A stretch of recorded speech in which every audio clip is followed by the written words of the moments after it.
सुरथ और वैश्य को देवी का वरदान। ऋषि कहते हैं, राजन, इस प्रकार मैंने तुमसे देवी के उत्तम महात्म्य का वर्णन किया। जो इस जगत को धारण करती हैं, उन देवी का ऐसा ही प्रभाव है। वे ही विद्या ज्ञान उत्पन्न करती हैं। भगवान विष्णु की माया स्वरूपा उन भगवती के द्वारा ही तुम ये वैश्य तथा अन्य अन्य विवेकी जन मोहित होते हैं, मोहित हुए हैं तथा आगे भी मोहित होंगे। महाराज, तुम उन्हीं परमेश्वरी की शरण में जाओ। आराधना करने पर वे ही मनुष्यों को भोग, स्वर्ग तथा मोक्ष प्रदान करती हैं। मार्कंडेय जी कहते हैं, कौष्टुकी जी, मेधा मुनि के ये वचन सुनकर राजा सुरथ ने उत्तम व्रत का पालन करने वाले उन महाभाग महर्षि को प्रणाम किया। वे अत्यंत ममता और राज्य अपहरण से बहुत खिन्न हो चुके थे। महामुने, इसलिए विरक्त होकर वे राजा तथा वैश्य तत्काल तपस्या को चले गए और वे जगदम्बा के दर्शन के लिए नदी के तट पर रहकर तपस्या करने लगे। वे वैश्य उत्तम देवी सूक्त का जाप करते हुए तपस्या में प्रवृत्त हुए। वे दोनों नदी के तट पर देवी की मिट्टी की मूर्ति बनाकर पुष्प, धूप और हवन आदि के द्वारा उनकी आराधना करने लगे।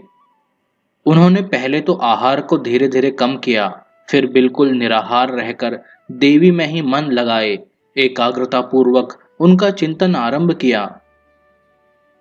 वे दोनों अपने शरीर के रक्त से प्रोक्षित बलि देते हुए लगातार 3 वर्ष तक संयम पूर्वक आराधना करते रहे।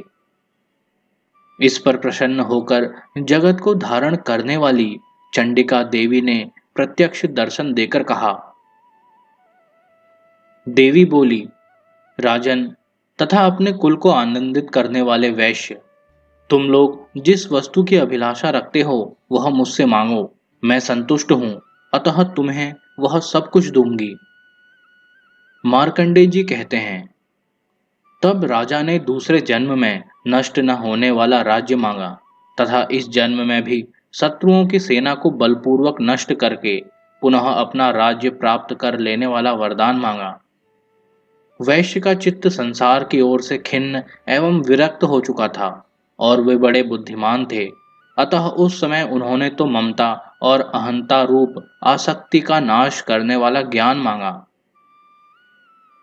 देवी बोली, राजन, तुम थोड़े ही दिनों में शत्रुओं को मारकर अपना राज्य प्राप्त कर लोगे। अब वहां तुम्हारा राज्य स्थिर रहेगा।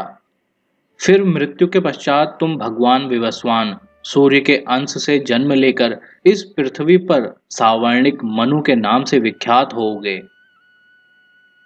वैश्यवर्य, तुमने भी जिस वर को मुझसे प्राप्त करने की इच्छा की है उसे देती हूं।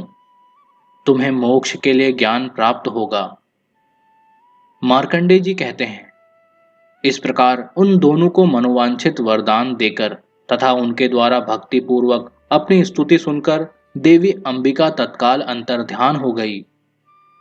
इस तरह देवी से वरदान पाकर क्षत्रियों में श्रेष्ठ सुरथ सूर्य से जन्म ले सावर्णी नामक मनु होंगे।